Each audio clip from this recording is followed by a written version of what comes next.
Soon after I got home that summer, I persuaded my grandparents to have their photographs taken, and one morning I went to the photographer's shop to arrange for sittings. While I was waiting for him to come out of his development room, I walked about trying to recognize the likeness on his walls. Girls in commencement dresses, country bridesy groups holding hands, family groups of 3 generations. I noticed in a heavy frame one of those depressing crayon enlargements, often seen in farmhouse parlors, the subject being a round-eyed baby in short dresses. The photographer came out and gave a constrained, apologetic laugh. "That is Tony Shimurda's baby. You remember her. She used to be the Harley Sonny. Too bad. She seems proud of the baby, though.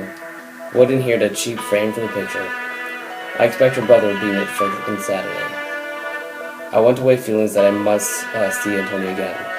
Another girl would have kept her baby out of sight, but Antonia, of course, must have it had her picture on exhibition at the town photographers in a great gilt frame. How like her. I could forgive her, I told myself, if she hadn't thrown herself away to such a cheap sort of film. At this point in the story, Jim Burden has finally made his return back home to Nebraska. In the beginning of the passage, he persuades his grandparents to take photographs with him and decides to go arrange sittings.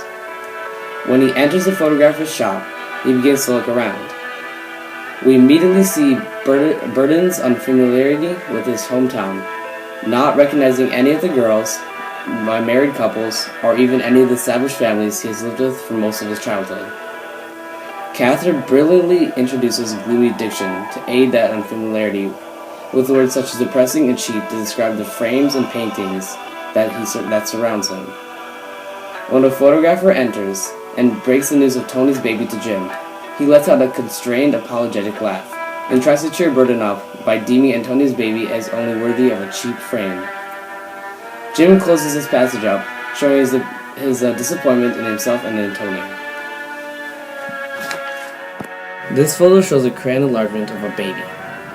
I chose this picture because of its accurate description of Antonia's round-eyed baby in a short dress, and because of the baby's sad complexion. I believe this painting adds to the overall effect of the passage because of how sad the baby looks and how foreign she seems to be, for she seems so quiet and so mournful, which is quite unusual for a baby of that age. I chose this picture for its abstractness and how it shows unfamiliarity through the stylings of the face. To one who is new to the fine arts of painting, this painting seems foreign, just like Jim's hometown is to Jim.